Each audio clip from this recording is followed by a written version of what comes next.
The mom in tennis shoes from so many years ago to now, what's that journey been like?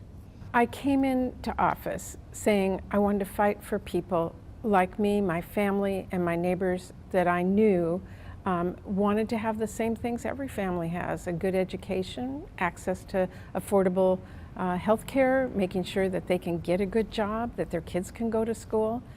And that has not changed. I still focus on what's important for families and making sure we have the right federal policies to support our families. What do you see as the biggest issues facing this particular state? Our state is, like all states, dealing with the issues of the day that we are trying to focus on. As we have faced a global pandemic, and coming out of that, supply chains shut down, not enough goods on our shelves, lack of supply, lack of chips, which actually are in everything we own, meaning there's fewer products on it, and as a result, inflation. The experience you have is kind of a catch-22 in that you are on committees and you can affect real change, but at the same time, you're part of the current establishment who is a lot of people want to point the finger at for this economy. So how do you combat that? What I do is I go to work every day and I say, what can I do to help lower costs for families as we face these difficult times?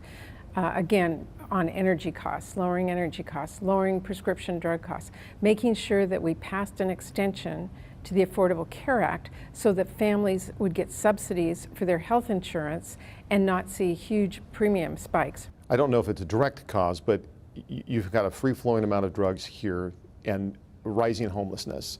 And there has been a very compassionate contingent of businesses and communities around here who are kind of reaching that breaking point. In terms of opioids and fentanyl and drugs, this is again an issue that everybody has to look at. What is our role? I have talked to people everywhere about what's the best thing we can do, and every answer is communities know their own communities. They know best what they can do, but they need the resources. A lot of critics will say that all we've done is continue to feed that addiction. Well, one of the models that I think has been very successful is called Housing First, getting people into housing and then making sure they have the help for their addictions within that so that they can get past them, and giving them the skills for a job and education. But it takes time. People need to realize that coming off an addiction doesn't happen overnight.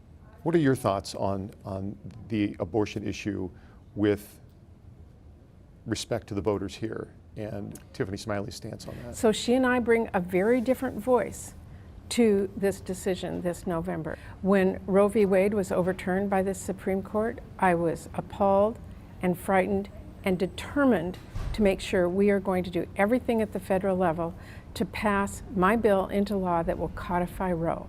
Because I believe every American woman, every family, should be able to make that decision on their own. Obviously, that means retaining Democratic control. Do you think, one, that is going to happen? And if it does, how difficult would it be to codify that? Well, I have introduced legislation to do that. I'm going to work with the president and everyone else. We had 49 votes in the last session of the Senate to do that.